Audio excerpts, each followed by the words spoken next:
شكلش دخلوني ساعتها والله حكوية خصمان لوكي ماذا؟ تسايق ورش باش بەخوای زیاتر من ڕەنگە بڵم ڕۆژێ 25 چای زیاتر دەخۆمەوە و ئێستاژە لە دەوام ڕاهاتیمە لو 10 دقەی بەس دووسێ چای بخۆم و گەڕێمەوە دەوامی چایەکانم زیاتر ناوە لە بەڕەنگ و کەم شەکر دەخۆم زیاتر حەزە چکەم زیاتر حەزم لە چایە زۆر ئەگەر نەخۆم ژانە سەری پێ دەگرم بەخوای هەر خۆمە هاڵێ ڕاهاتمە هەرکوو یەکەم جار دەستم پێ کردووە هەر بە بەڕەنگ و کەم شەکری خواردیتە بەخوای زۆر بەکەمی چکەمەوەدا هەر بەخۆم دژمنم شیرین نیە زیاتر بەس چای بەڕەنگ زۆر حەزم لێ بەڕەنگ و کەم شەکر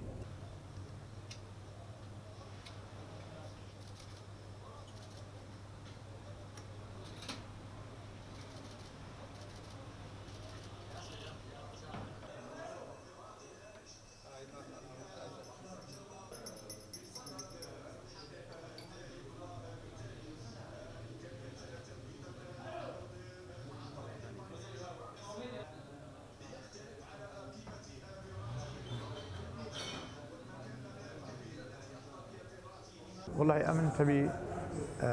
لقسكيوك خوما الناس يرد سام خوارديا سايس بينا لقر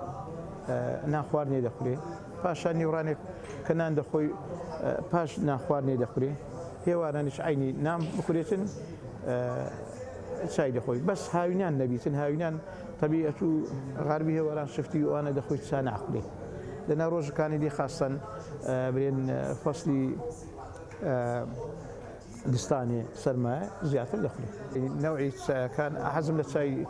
بريم جرانيا توخ أوها